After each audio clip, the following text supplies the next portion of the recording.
Saber se a sua argumentação tá boa ou tá ruim, se apresenta algum problema, é muito difícil. Meus alunos costumam sempre mandar mensagem: eu não sei o que eu tô errando na argumentação, eu não consigo melhorar, eu não sei por que minha argumentação não tá boa, eu tô fazendo de tudo e eu não consigo melhorar. Então, pensando nisso, eu criei um checklist de 5 coisas que sempre você deve conferir se tem na sua redação, na sua argumentação, para saber se ela tá perfeita ou não. Então, no vídeo de hoje eu vou trazer 5 segredos para você sempre conferir se tem na sua argumentação, para construir um argumento sempre impecável. Olá, eu me chamo Francisco Ramais, sou professor de português e redação, espero muito que esse canal te ajude. E o primeiro segredo é a técnica do e daí. O que é que isso significa? A técnica do e daí é o seguinte: toda informação que você apresentar na sua argumentação, assim que você terminar de apresentar ela, você vai pensar, beleza, mas e daí? Quer dizer assim, vamos supor que você fala que o governo é o culpado pela desigualdade salarial entre homens e mulheres. Então você fala isso, mas aí e daí? O que é que isso quer dizer?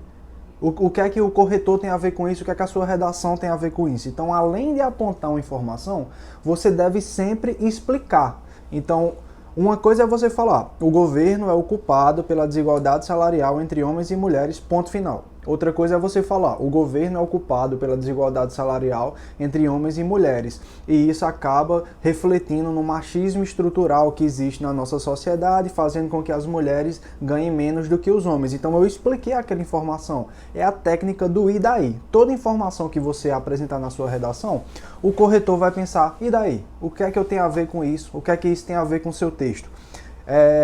Porque é o seguinte, a redação a gente chama de texto autossustentável, autoexplicativo.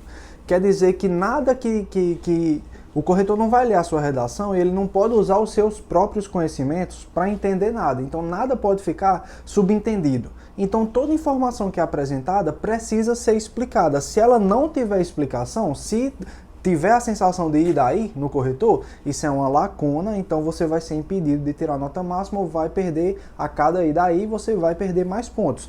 Por exemplo, você fala assim: segundo o IBGE, 37% das mulheres recebem menos do que os homens, mesmo cumprindo a mesma função.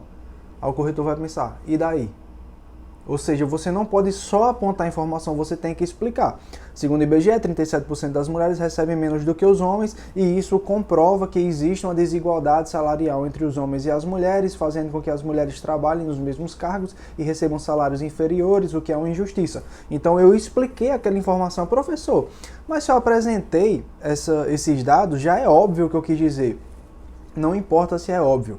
Tem que estar no texto, não pode ficar subentendido, não pode ficar óbvio. Ah, o professor, eu vou escrever assim que o corretor vai entender. Não, mesmo que ele entenda, ele vai tirar pontos, porque tem que estar explicado no seu texto.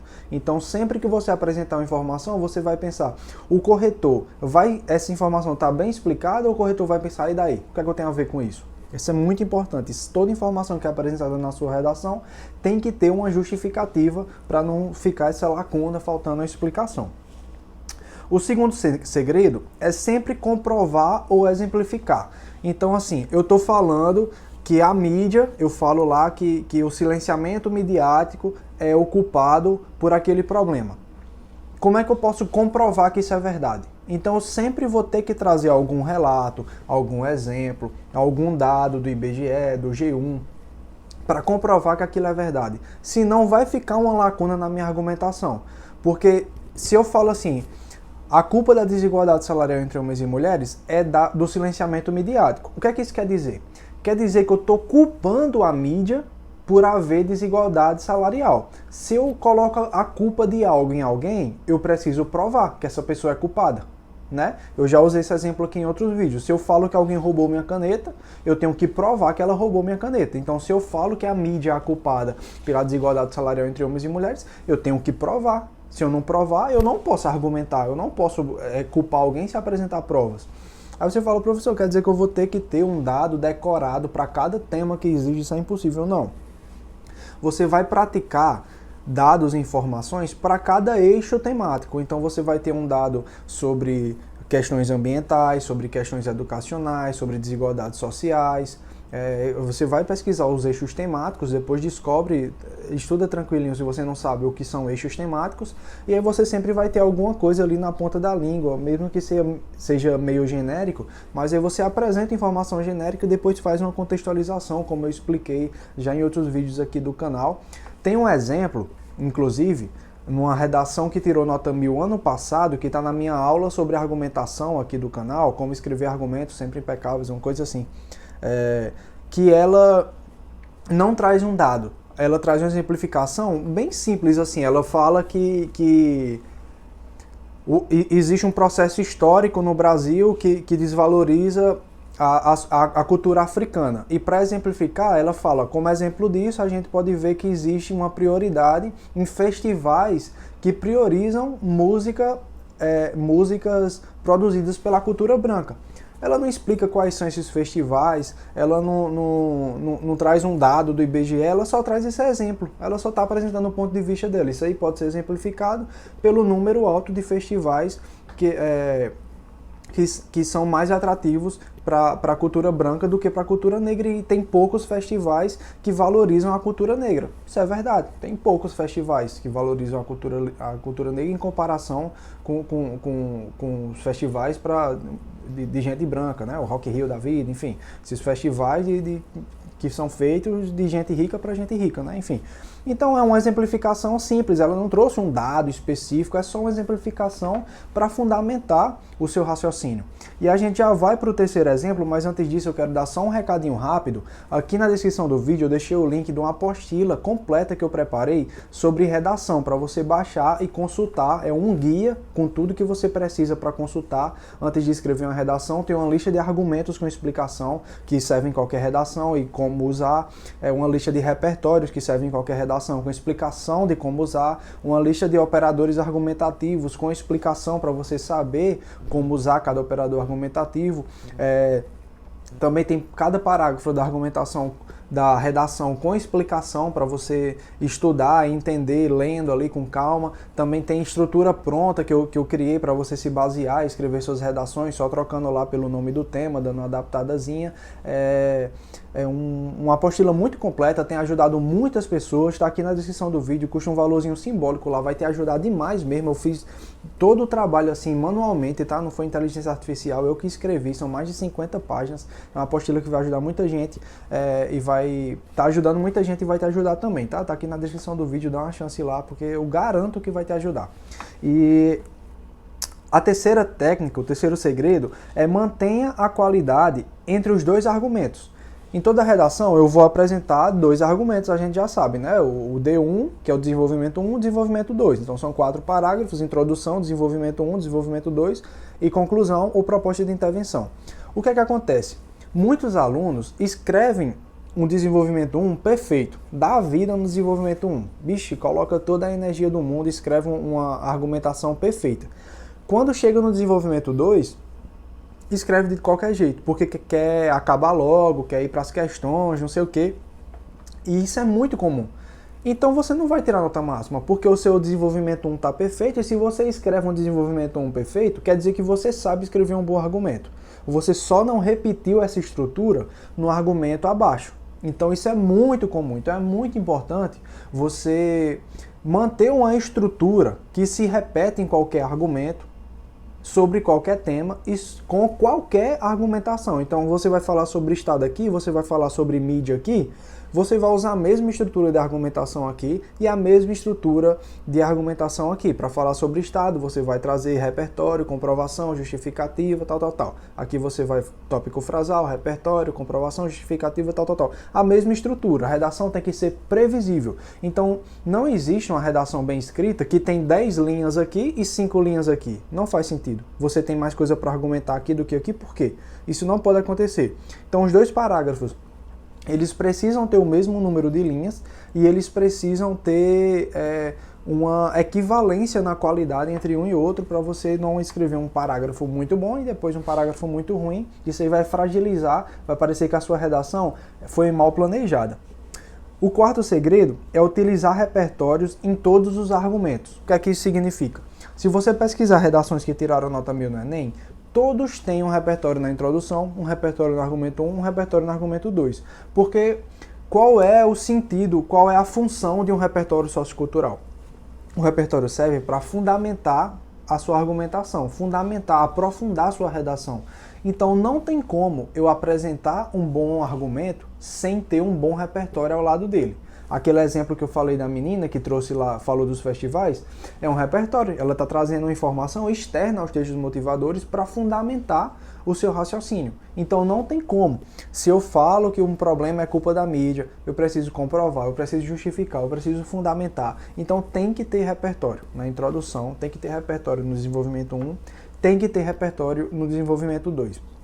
Inclusive, a partir de agora, o Enem, o concurso público nem tanto, mas o Enem obriga que tenha repertório nos 2 parágrafos de argumentação. Se não tiver, você não perde ponto na C2, né, que avalia o uso de repertório. Ainda, se você mencionar um repertório só, produtivo, pertinente, legitimado, você tira nota máxima. Mas a C3, sempre que um argumento não tiver repertório, vai ser considerado como se ele tivesse uma lacuna, porque faltou se aprofundar, e aí você vai perder ponto. Então, sempre use repertório sociocultural. O quinto segredo, o 5 segredo é bom, né? O quinto segredo aqui, a quinta dica, é escrever argumentos sempre longos. Se você olhar, pesquisar também redações de nota 1000, eu recomendo sempre que você leia várias redações de nota 1000 para você ficar a par do que é uma boa redação e tentar reproduzir aqueles modelos que já foram aprovados pelos corretores. Essas redações sempre usam argumentos bem extensos. Porque quanto mais informação você apresenta na sua argumentação, mais parece para o corretor que o argumento é bem construído. Hoje mesmo, ontem eu fiz a correção de um aluno meu que ele falou que tem muita dificuldade na C3, né, que é avaliar a argumentação. E aí eu vi o argumento dele, tinha uma boa justificativa, tinha uma boa comprovação, tinha repertório, era um argumento que tinha tudo assim, tabelado. Mas eu ficava com a sensação que faltava alguma coisa. Eu falei assim, tem tudo, mas eu não posso dar nota máxima na competência de argumentação para esse aluno. Eu não sei porquê. E aí eu fiquei lendo e relendo a redação dele para tentar entender. E aí eu percebi, cara, o problema é que um dos argumentos dessa redação está muito curto.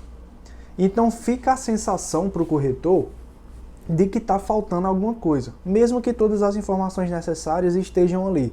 Então é necessário, cara, quase que obrigatoriamente, que o seu argumento seja o mais extenso possível. Óbvio que a gente vai ter noção, né, bom senso, e não vai escrever uma introdução desse tamanho, um argumento desse, tem que ter uma equivalência ali entre o número de linhas, mas o argumento deve ser realmente maior do que a introdução e maior do que a conclusão. A gente tem que ter argumento sempre o mais extenso possível, porque dá a sensação ao corretor de que você apresentou várias informações, que não faltou nada, sabe? Que não ficou faltando explicar alguma coisa.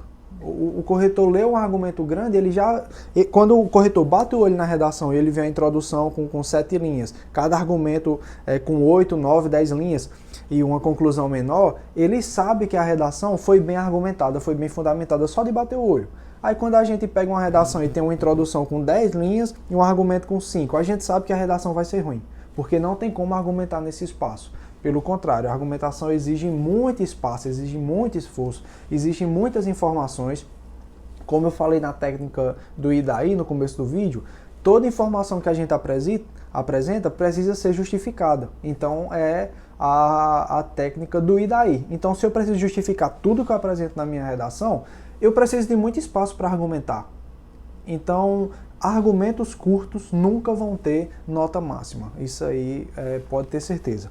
Então, assim, resumindo a técnica do e daí, sempre comprovar ou exemplificar, manter a qualidade entre os dois argumentos, utilizar repertórios em todos os argumentos e escrever argumentos sempre longos. Se os seus argumentos tiverem essas 5 coisas, muito dificilmente, mas assim, quase que impossível, que você não vai tirar a nota máxima. Eu te garanto, tá? Eu queria deixar só mais um recadinho bem rapidinho aqui para você, é muito importante, que vai te ajudar, que é o seguinte, redação é prática, né? A teoria só leva a gente até a página 2, é muito importante praticar. E aí você pode mandar redações para mim e receber receber elas corrigidas, com feedback gravado por áudio, com comentários marcados, diferenciado por cores para cada competência, e você ainda tem direito a tirar dúvidas direto comigo pelo WhatsApp. Eu não entendi isso, como é que eu faço para melhorar isso, e eu respondo com muito cuidado. Eu tenho um número limitado de alunos, porque eu faço esse trabalho pessoalmente, eu corrijo a redação, eu fico com o seu contato pelo WhatsApp, então quando chega ali no limite de alunos que estão atuando naquele mês, eu paro de receber novos alunos. Então, se você quer fazer esse trabalho, receber essa ajuda, geralmente os meus alunos com três correções já tiram mais do que 80% da redação, todos os alunos, né? E se você já tira uma boa nota com 3 redações, sempre está ali em 920, 92%, 96%, 920, 960, sempre, tá? É um trabalho muito detalhado. Se você tiver interesse, aqui na descrição do vídeo também tem um link, você fala direto comigo pelo WhatsApp, conhece os pacotes, eu recomendo muito, porque esse trabalho ajuda muita gente e vai te ajudar também, assim como a apostila, que eu também recomendo, tá aqui na descrição do vídeo, tá? Se você quer alguma outra aula aqui no canal, deixa aqui nos comentários, que eu faço questão de gravar toda a aula que vocês pedem. Espero que tudo tenha ficado claro e até a próxima.